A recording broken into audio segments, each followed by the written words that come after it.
Sometimes when we're faced with algebra questions, we will have really long questions, and we can simplify those by making them smaller so they're a little bit more manageable. And this video goes through exactly how you do that. And I don't want any of you to be running away. We can all give this a go. So the first thing that we need to understand is like terms and unlike terms. So remember we talked about in the word bank video that terms basically represent all the little different components of an expression or an equation. So it could be a number on its own, it could be a variable, it could be multiple variables multiplied by each other, it could be a number multiplied by a variable. They're all of our terms. And what we need to do is we need to identify our like terms and our unlike terms, and then we collect the ones that are the same and we solve those so that we're ultimately making the expression smaller and more manageable. So if we have a look here, we've got some examples of like terms and unlike terms. Our like terms, 3xy and 5yx. So even though the x and the y and the x are around the other way, because that means y times x and x times y, it means the same thing. So they are like terms. We've also got 12b squared and 3b squared. They are like terms because b squared is the same on both. You will notice that our coefficient at the beginning of each of these is different. So they don't have to be the same coefficient to be like terms, but they need to be the same variable. And if the variable is squared, the like term also needs to be squared. So we couldn't have 12b squared and 3b. They are not like, because the b does not have the squared on it. So some examples of unlike terms, 3ab and 4bc.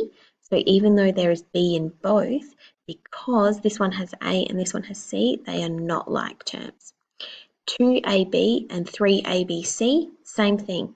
We've got a and b here, but in the second one we've got the addition of the c, and so that's not a like term.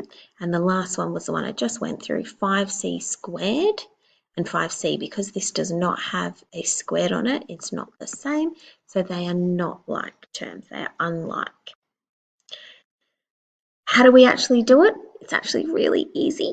So we have a look at our equation, we identify, or our expression, we identify what is the same. So here we've got 5a, 3a, 6a, 4 is not. So I'm just going to put a circle around that because I know that that one's not. And I'm going to drop down everything and move them next to each other. 5a plus 3a minus 6a, and I'm putting our constant here, which is 4, at the end. It's a constant because it's a number which is on its own and it doesn't have a variable. And in this case, it's also the unlike term in our example. You might only have 2 like terms and the rest are unlike terms, or you might find that they're all like terms, or in this example, majority are like terms. It just really depends. So I'm going to shrink this down. Now I've put them together, I'm going to shrink it down by solving this part only of the equation. So 5a plus 3a is 8a minus 6a plus 4. Now, I could solve all of it at once, but I'm just going through the process with you. So the next step, 8a minus 6a is 2a plus 4. So our simplified expression here is 2a plus 4. That means 5a plus 3a plus 4 minus 6a is the same as saying 2a plus 4. Now, I know which one I'd prefer to be saying, and it's the shorter version, our simplified expression. In our next example, we've got 12a plus 3b plus 3a minus 2b. So we've got a here and a here, and we've got b and b. So I'm going to move this around so that our a's are together and our variables b's are together, so it's a bit easier to solve. So 12a plus 3a. You notice that I'm crossing it off so that I don't get confused and miss anything. Plus 3b minus 2b. Okay, so I've put everything from the expression now together in order. 12a plus 3a is 15a, and positive 3b minus 2b is 1b. Now, mathematicians like to make things simple, so we can actually write 15a plus b. We assume that if there is not a 1 written in front, it represents a 1. So this big expression up here could be simply written as 15a plus b.